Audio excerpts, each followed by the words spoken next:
नमस्कार। पहला दोस्तों, आज मैं आप लोगों को वट सावित्री व्रत क्यों किया जाता है, पूजा में क्या क्या सामग्री रखनी चाहिए और वट सावित्री व्रत की क्या कथा है, यह सब मैं विस्तार पूर्वक आपको बता रही हूँ। लेकिन वीडियो शुरू करने से पहले यदि आपने अभी तक मेरे चैनल को सब्सक्राइब नहीं किया है तो प्लीज़ सब्सक्राइब कीजिए, लाइक कीजिए और बेल आइकन को ज़रूर दबाएं। चलिए शुरू करते हैं। भक्तजनों, वट सावित्री कथा सुनने भर से सुहागिनों को अटल सौभाग्य की प्राप्ति होती है। इस व्रत को करने और कथा सुनने से संतान सुख की प्राप्ति होती है।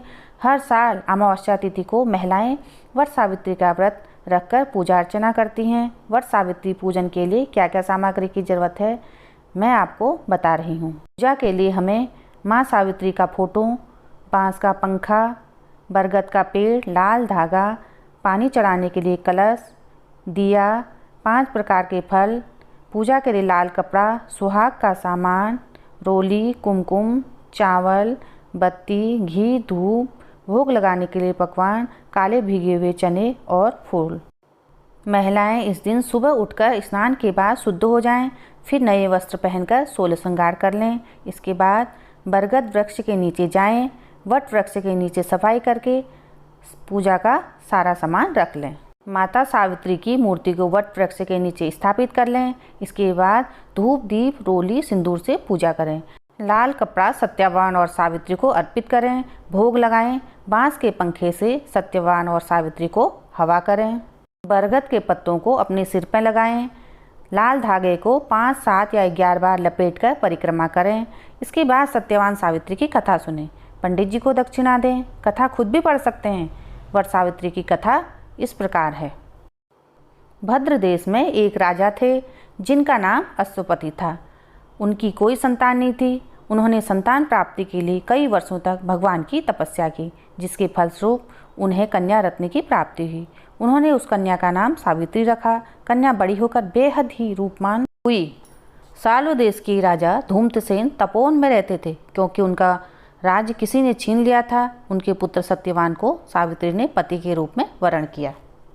नारद जी को जब यह बात पता चली तो वह राजा अश्वपति के पास पहुँचे और कहा, हे राजन, सत्यवान गुणवान है, धर्मात्मा है, बलवान है, पर वह अल्पायु है। 1 वर्ष के बाद उसकी मृत्यु हो जाएगी। नारद जी की बात सुनकर राजा घोर चिंता में डूब गए, लेकिन सावित्री हठ करने लगी और बोली, मैं सत्यवान से ही विवाह करूंगी। राजा अश्वपति ने सावित्री का विवाह सत्यवान से कर दिया। समय बीतता चला गया। नारद जी ने सावित्री को पहले ही सत्यवान की मृत्यु के दिन के बारे में बता दिया था। वह दिन जैसे जैसे करीब आने लगा, सावित्री को चिंता होने लगी। हर दिन की तरह सत्यवान उस दिन भी लकड़ी काटने जंगल चले गए।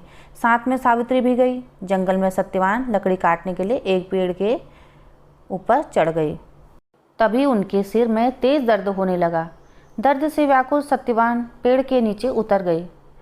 सावित्री अपना भविष्य समझ गई।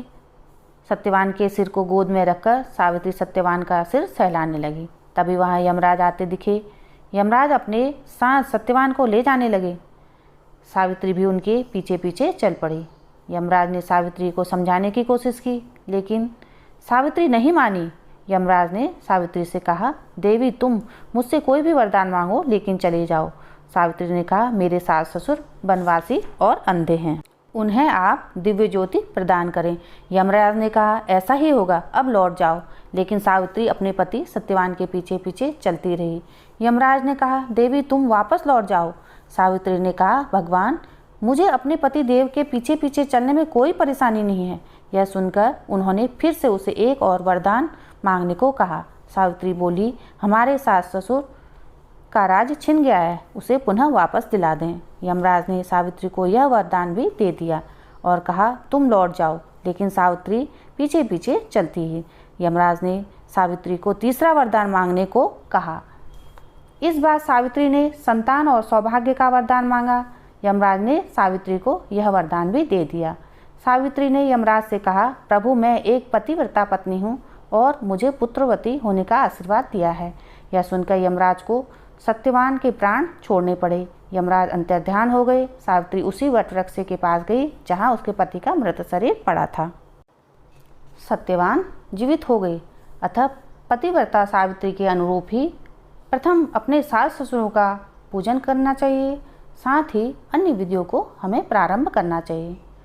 वट सावित्री व्रत करने और कथा सुनने से जीवन साथी पर, आयु पर किसी प्रकार का अगर कोई संकट आया भी हो तो टल जाता है। व्रत रखने वालों को माँ सावित्री और सत्यवान की इस पवित्र कथा को सुनना जरूरी माना गया है। वट सावित्री व्रत 10 जून 2021 दिन गुरुवार को मनाया जाएगा। धन्यवाद दोस्तों। नमस्कार। पहला।